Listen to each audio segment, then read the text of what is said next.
মৰমৰ ছাত্ৰ-ছাত্ৰীসকল, মোৰ এই বিশেষ অনলাইন ক্লাছলৈ তোমালোক আটাইকে স্বাগতম জনাইছো। আজি মই পুনৰ উপস্থিত হৈছো সপ্তম শ্ৰেণীৰ সমাজ বিজ্ঞান বিষয়ৰ অসমৰ সম্পদ এই পাঠটিৰ বা কিছু আলোচনা কৰাৰ বাবে। আমি ইতিমধ্যে অসমৰ সম্পদৰ বিষয়ে কিছু কথা আলোচনা কৰিছো। আমি বনজ সম্পদ, খনিজ সম্পদ, জলজ সম্পদ এই আটাইবিলাক সম্পদৰ বিষয়ে আলোচনা কৰিছো। তোমালোকৰ নিশ্চয় মনত আছে। আজি আমি আলোচনা কৰিম অসমৰ কৃষিজ সম্পদ আৰু মানৱ সম্পদৰ বিষয়ে। তোমালোক আটাইয়ে সপ্তম শ্ৰেণীৰ সমাজ বিজ্ঞান বিষয়ৰ যি পাঠ্যপুথি উলিয়াই লোৱা আৰু লগত তোমালোকৰ টোকা বহি আৰু কলম সাজু কৰি লোৱা। এই পাঠটি আছে পেজ নাম্বাৰ 70, সমাজ বিজ্ঞান বিষয়ৰ পেজ নাম্বাৰ 70। তোমালোকৰ এই পাঠটিৰ আজিৰ যিখিনি আলোচ্য বিষয় বা কৃষিজ সম্পদ এই বিষয়ে তোমালোকে 70 পেজ নাম্বাৰত পাবা। এতিয়া অসমৰ কৃষিজ সম্পদ বুলি ক'লে আমি কি বুজো? যে ধান, মৰাপাট, কুঁহিয়াৰ বা চাহ বা বিভিন্ন ধৰণৰ শাক পাচলি বা মাহজাতীয় শস্য এই আটাইবিলাককে বুজো, নহয় জানো? এতিয়া ধান আমাৰ অসমৰ প্ৰধান কৃষিজাত দ্ৰব্য। এতিয়া ৰাজ্যখনৰ মুঠ কৃষিভূমিৰ 64.52% মাটিত কি আছে? ধান খেতি কৰা হয়। এতিয়া তোমালোকে জানা ধান বিভিন্ন জাতৰ, যেনেকে শালি ধান উৎপাদনৰ উপৰিও বা আহু ধান, বাও ধান আদি বিভিন্ন ধৰণৰ বা বড়ো ধান আদি বিভিন্ন ধৰণৰ ধানৰ খেতি অসমত কৰা হয়।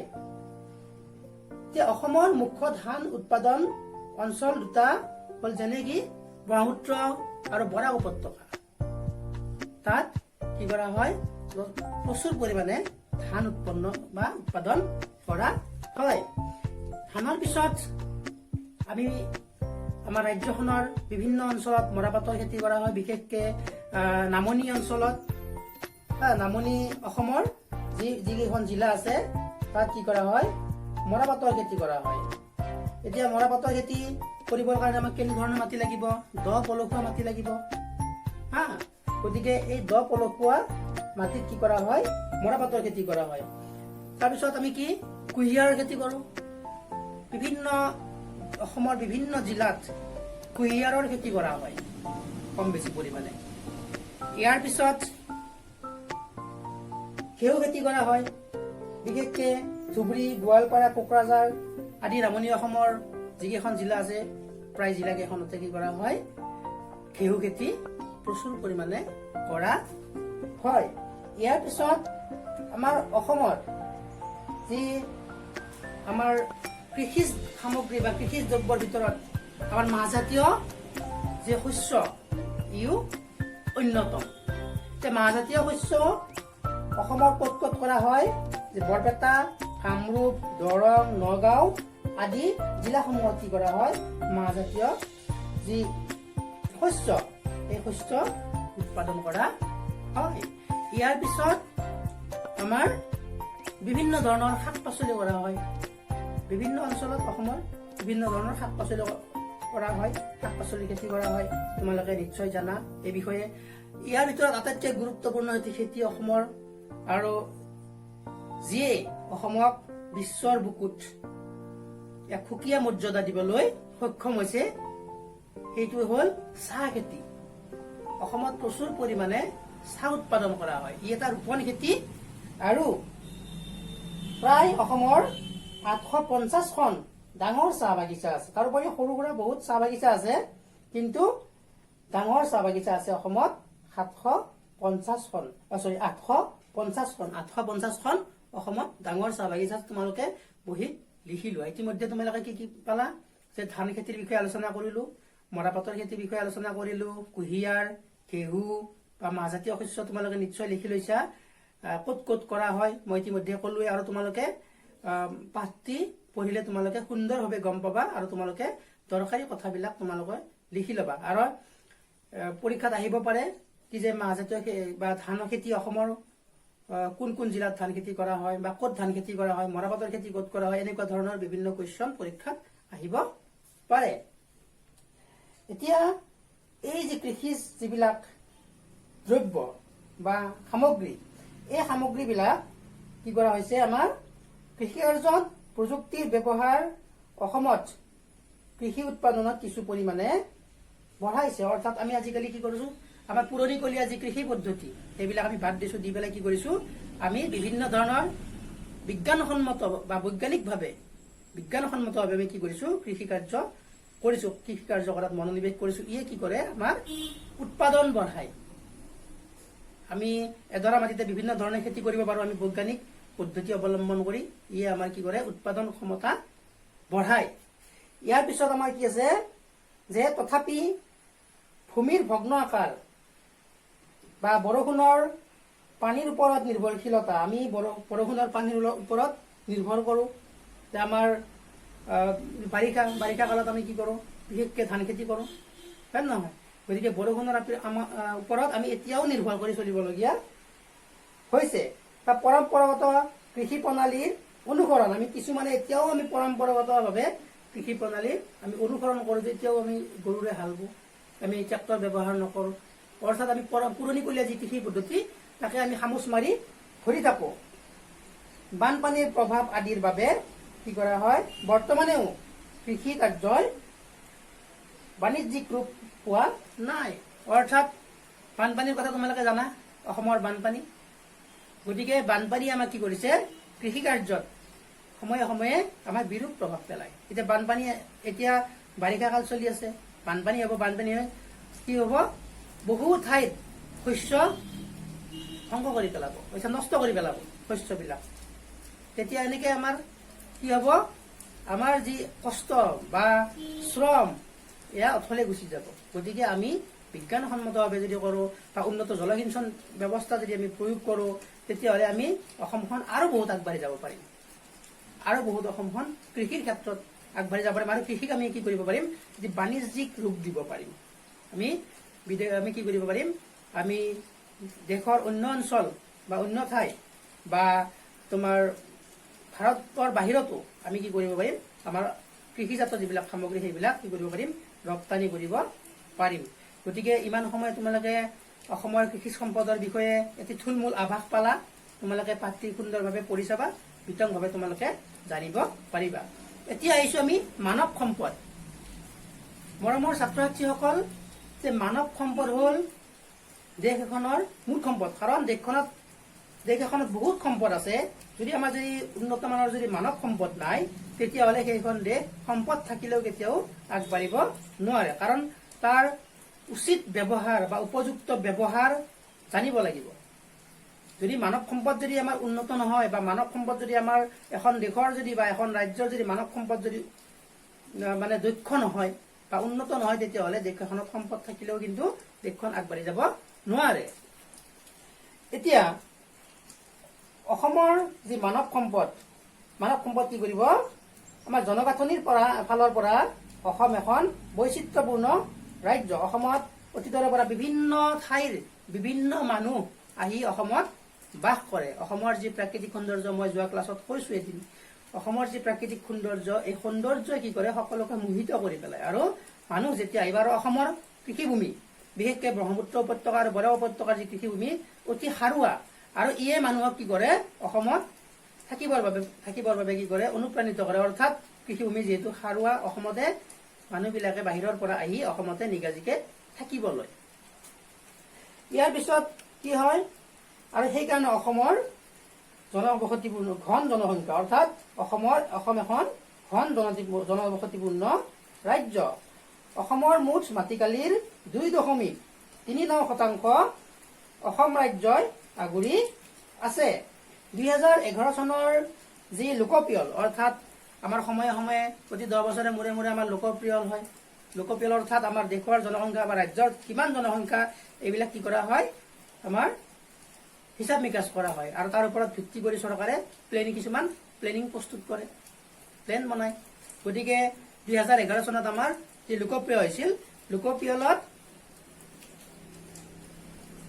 আমাৰ যি তদাৰ্থ তথ্য অনুসৰে অসমৰ জনসংখ্যা কিমান আছিল 3,11,69,272 জন আৰু ভাৰতৰ অন্যান্য ৰাজ্যৰ জনসংখ্যাৰ তুলনাত অসমৰ স্থান কিমান 14তম অসমৰ স্থান। আৰু আমাৰ তোমালোকৰ নেক্সট পেজত ইয়াৰ সবিশেষ পেজ নম্বৰ 71ত ইয়াৰ সবিশেষ তোমালোকে দিয়া আছে, তোমালোকে চাই ল'বা। তাৰপিছত শিক্ষাই মানুহক কি কৰে ব্যক্তিগত আৰু সামাজিকভাৱে সচেতন কৰাৰ লগতে কৰ্মদক্ষ কৰি তোলে। অৰ্থাৎ সেইকাৰণে আমি শিক্ষা ল'ব লাগে, তোমালোকে সেইকাৰণে শিক্ষা লৈ আছা। শিক্ষাই তোমালোকক কি কৰিব সচেতন কৰি তুলিব। অৰ্থাৎ সামাজিক বা ব্যক্তিগতভাৱে মানুহক শিক্ষাই সচেতন কৰে বিভিন্ন ধৰণৰ কাম কাজত বা দক্ষ কৰি তুলিব পাৰে তোমালোকক। অৰ্থাৎ এতিয়া তোমালোকে জানা যে চৰকাৰে স্কিল ডেভেলপমেণ্টৰ ওপৰত যথেষ্ট গুৰুত্ব দিছে। ভাৰত চৰকাৰ বা অসম চৰকাৰে স্কিল যদি নাথাকে আমি যদি কোনো এটা কাম কৰা যদি আমাৰ দক্ষতা নাথাকে তেতিয়াহ'লে আমি ক'তো আগবাঢ়িব নোৱাৰো। শিক্ষাও লাগিব আৰু আমাক দক্ষতাও লাগিব। আমি শিক্ষিতও হ'ব লাগিব আৰু দক্ষ হ'ব লাগিব। যদি ধৰা তোমালোকে শিক্ষিত হৈছা কিন্তু তোমালোকৰ কোনো কাম কৰা তোমালোকৰ যোগ্যতা নাই বা দক্ষতা নাই, তেতিয়াহ'লে তোমালোকে কি কৰিবা? গতিকে আমি বিশেষ কোনো কামৰ প্ৰতি আমি কি হ'ব লাগিব দক্ষ হ'ব লাগিব আৰু লগতে আমি শিক্ষিতটো হ'বই লাগিব, দক্ষ হ'ব লাগিব। তেতিয়াহে আমি বৰ্তমান যি আমাৰ যিটো পৰিৱেশত আমি নিজকে কি কৰিব পাৰিম, আমি প্ৰতিষ্ঠিত বা প্ৰতিষ্ঠা লাভ কৰিব পাৰিম। গতিকে অসমৰ যি দ্ৰুতগতিত জনসংখ্যা বৃদ্ধি হোৱাৰ ফলত কৃষিভূমিৰ পৰিমাণ হ্ৰাস পোৱাৰ লগতে বননি ধ্বংস হৈ আহিছে। অৰ্থাৎ জনসংখ্যা বৃদ্ধি হ'লেতো আমাৰ কৃষিভূমি হ্ৰাস পাবই, বননি ধ্বংস হ'বই। কাৰণ আমাৰ এতিয়া তোমালোকে জানা যে পাহাৰবিলাকত যধে মধে মানুহে পাহাৰ খান্দি পেলাই কি কৰিছে বা ধ্বংস কৰি পেলাই কি কৰিছে ঘৰ দুৱাৰ বনাইছে, ডাঙৰ ডাঙৰ অট্টালিকা বনাইছে। কৃষিভূমিৰ বা খেতি পথাৰত কি কৰিছে মানুহে কৃষিভূমিৰ সেই ঠাইত মানুহে ঘৰ সাজিছে। গতিকে ফলত কৃষিভূমি কমি গৈছে আৰু জনসংখ্যা বৃদ্ধিৰ ফলত আৰু আমাৰ কি কি সমস্যা হ'ব পাৰে তোমালোকে ভাবি চোৱাচোন। জনসংখ্যা বৃদ্ধিৰ ফলত কি কি সমস্যা আমাৰ হ'ব পাৰে তোমালোকে চোৱা। নিবনুৱা সমস্যা বাঢ়িব পাৰে। তোমালোকে জানা যে অস্বাস্থ্যকৰ পৰিৱেশত জীৱন নিৰ্বাহ, নিবনুৱা সমস্যাটো বাঢ়িবই জনসংখ্যা বৃদ্ধি হ'লে। আমাৰ পৰিৱেশবিলাক অস্বাস্থ্যকৰ হ'ব। অস্বাস্থ্যকৰ পৰিৱেশত আমি ধৰা আগতে কি আছিল এঠাইত সুন্দৰভাৱে আমি থাকিব পাৰিছিলো, এতিয়া তাত কি হ'ল জনসংখ্যা বৃদ্ধি হ'ল, তাৰ যিটো পৰিৱেশটো লেতেৰা কৰিব, লেতেৰা হৈ যাব পৰিৱেশটো, আমাৰ অস্বাস্থ্যকৰ হ'ব পৰিৱেশটো বা পুষ্টিহীনতা বা ৰাজহুৱা সা সুবিধা অভাৱ আদি সমস্যাই আমাক দেখা দিব পাৰে জনসংখ্যা বৃদ্ধিৰ ফলত। সেয়েহে কি কৰিছে 2009 চনৰ পৰা ভাৰতবৰ্ষৰ লগতে অসমতো শিশুৰ অধিকাৰ আইনৰ অধীনত প্ৰাথমিক শিক্ষা সাৰ্বজনীন কৰাৰ বাবে বিশেষ ব্যৱস্থা গ্ৰহণ কৰা হৈছে। যে আমাৰ দেশৰ বা ৰাজ্যৰ সকলো শিশুকে যাতে আমি উচিত শিক্ষা দি আমি সচেতন কৰিব পাৰো, সজাগ কৰিব পাৰো।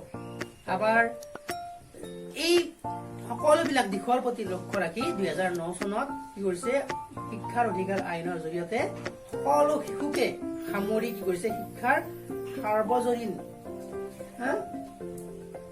কৰাৰ ওপৰত যে প্ৰাথমিক শিক্ষাটো যাতে সাৰ্বজনীন মানে কি যে সকলোৱে পাব লাগিব শিক্ষাটো, সকলোৰে বাবে শিক্ষা, কোনো শিশুৱে শিক্ষাৰ পৰা বাদ পৰিব নোৱাৰে। এই বিষয়ে এইটো চৰকাৰে এটা সুন্দৰ পদক্ষেপ লৈছে, সুন্দৰ পদক্ষেপ। আৰু এতিয়াও তাৰ এই আইনখনৰ জৰিয়তে কি কৰিছে সকলো শিশুকে কি কৰিছে সামৰি লৈছে।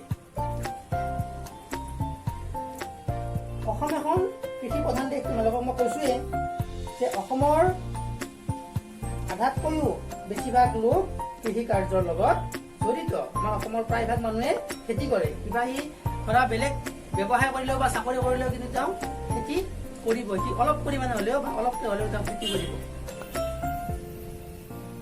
এনে বৃহৎ সংখ্যক লোক জড়িত থকা ক্ষেত্ৰখনৰ বিশেষ উন্নয়ন নোহোৱাৰ ফলত সামগ্ৰিকভাৱে ৰাজ্যখনৰ অৰ্থনীতি দুৰ্বল হৈ আছে। তথাপি কিন্তু আমাৰ দেশখন, আমাৰ ৰাজ্যখন দুৰ্বল হৈ আছে এতিয়াও কৃষিৰ ক্ষেত্ৰত এতিয়াও দুৰ্বল হৈ আছে।